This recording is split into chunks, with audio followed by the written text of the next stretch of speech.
Namo Phat. Thanks so much for joining me for our daily practice check-in.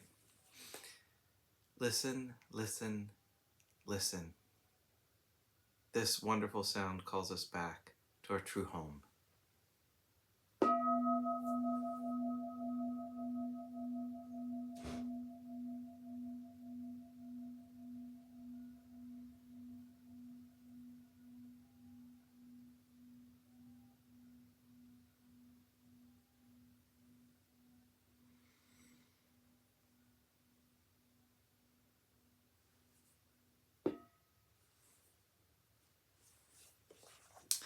The fifth mindfulness training. Aware of the suffering caused by unmindful consumption, I vow to cultivate good health, both physical and mental, for myself, my family, and my society, by practicing mindful eating, drinking, and consuming. I will ingest only items that preserve peace, well-being, and joy in my body, in my consciousness, and in the collective body and consciousness of my family and society. I'm determined not to use alcohol or any other items that contain toxins, such as certain TV programs, magazines, books, films, and conversations. I'm aware that to damage my body or my consciousness with these poisons is to betray my ancestors, my parents, my society, and future generations. I will work to transform violence, fear, anger, and confusion in myself and in society by practicing a diet for myself and for society. I understand that a proper diet is crucial for self-transformation and the transformation of society.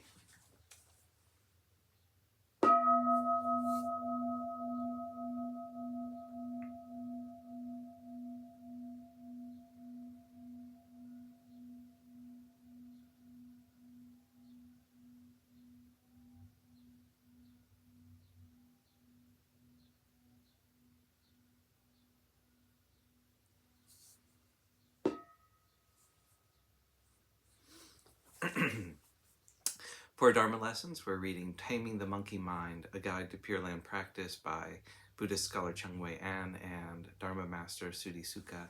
Today we're reading Reflection 46, Buddha Recitation in Times of Illness. A serious illness is a reminder of death. Death is the important link between sages and ordinary men, the pure and the impure. In the event of terminal illness, you should develop thoughts of death to avoid fearing it, and be diligent in reciting the Buddha's name, awaiting death with determination.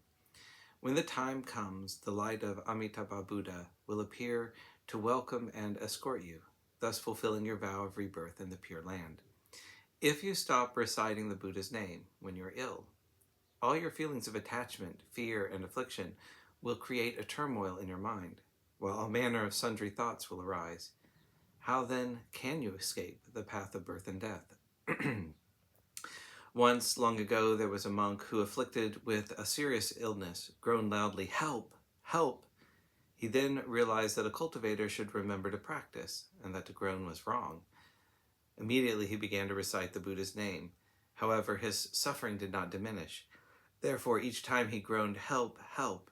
he would follow the groan with the Buddha's name, day and night, without fail. Upon recovering, he told everyone, "When I was ill, each time I groaned, I followed it with the Buddha's name. Now that I am well, the words Amitabha Buddha remain, while the help has disappeared and is nowhere to be found. How amazing!" This is an instance of being steadfast in the face of illness. Commentary. No one in the world can avoid death. However, there are some people who are so afraid of death that they lose all self-respect, or are so eager to live that they ignore death. What a pity. Even if we fear death, we cannot escape it.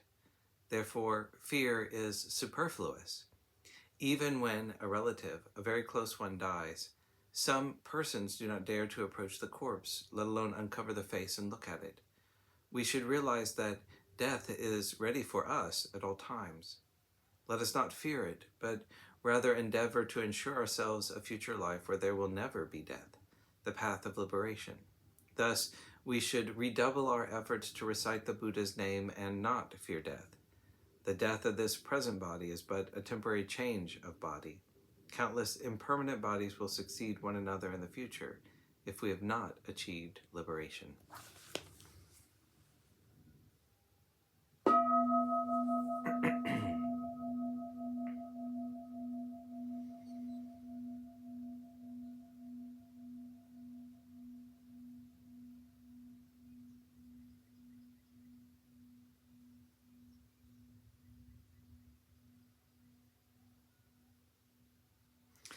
all beings be well. May all beings be happy.